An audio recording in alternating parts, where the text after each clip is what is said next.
50,000 people packed into a Nashville stadium, fireworks over the skyline, and three of the biggest names in NASCAR history lining up to say goodbye to a man who never turned a lap in his life.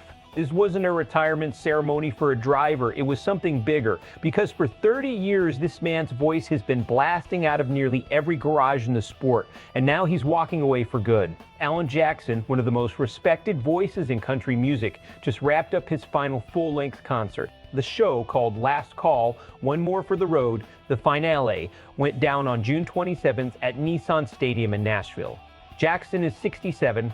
He's stepping away from touring because of Charcot-Marie-Tooth disease, a progressive nerve condition that's been affecting his balance for years. A portion of ticket sales went directly to research funding for the disease. George Strait joined him on stage. The night closed with fireworks and one of Jackson's signature songs. And on the big screen, NASCAR sent its own farewell video tributes from Chase Elliott, Dale Earnhardt Jr., and Jeff Gordon, 3 generations of the sport, all showing up for one man. Here's the thing people forget. This wasn't NASCAR being polite. This was NASCAR paying off a 30-year debt. Back in 1996, Jackson didn't just sing about racing, he put the sport directly into his art. His music video for Who's Cheatin' Who featured real NASCAR names: Rusty Wallace, Dale Jarrett, Mark Martin, Bill Elliott, all handed instruments, while Jackson drove a super truck on camera. He had a long relationship with Ford, and his cover of Mercury Blues ended up soundtracking Ford truck commercials for years. The man wasn't a fan from a distance, he was embedded in the culture.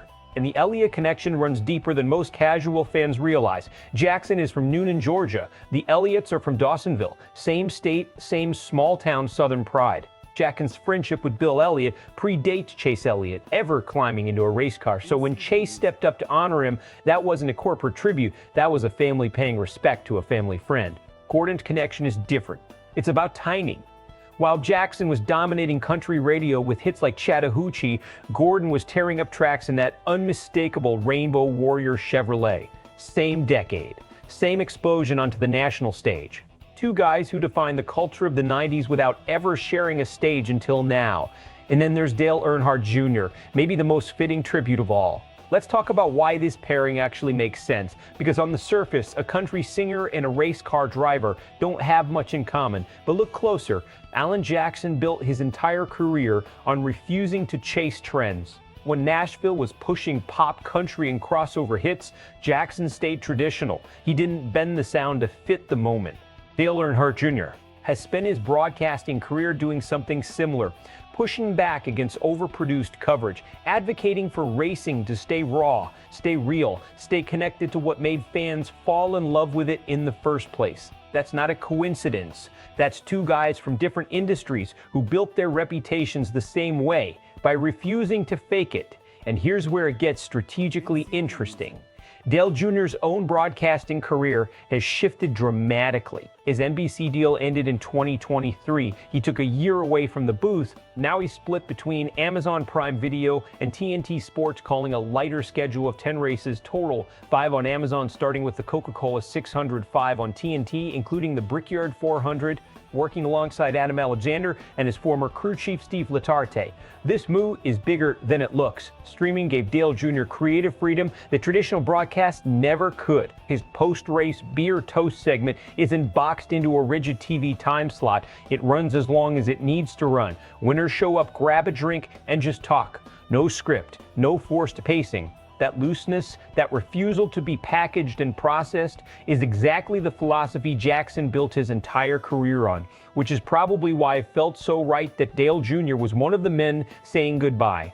Is this smart positioning for NASCAR's broadcast future, or is streaming fragmentation actually diluting Dale Jr.'s reach by spreading him across 2 platforms instead of 1? That's the real strategic question, and the answer depends entirely on whether streaming numbers can match what a full network season used to deliver. Country music fans are calling this the end of an era, and they're not wrong.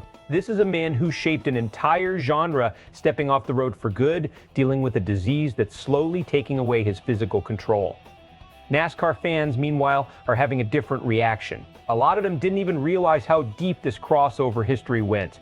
Seeing Chase Elliott, a soft-spoken guy who rarely gets emotional on camera, calling Jackson a legend and thanking him for representing Georgia, hit differently.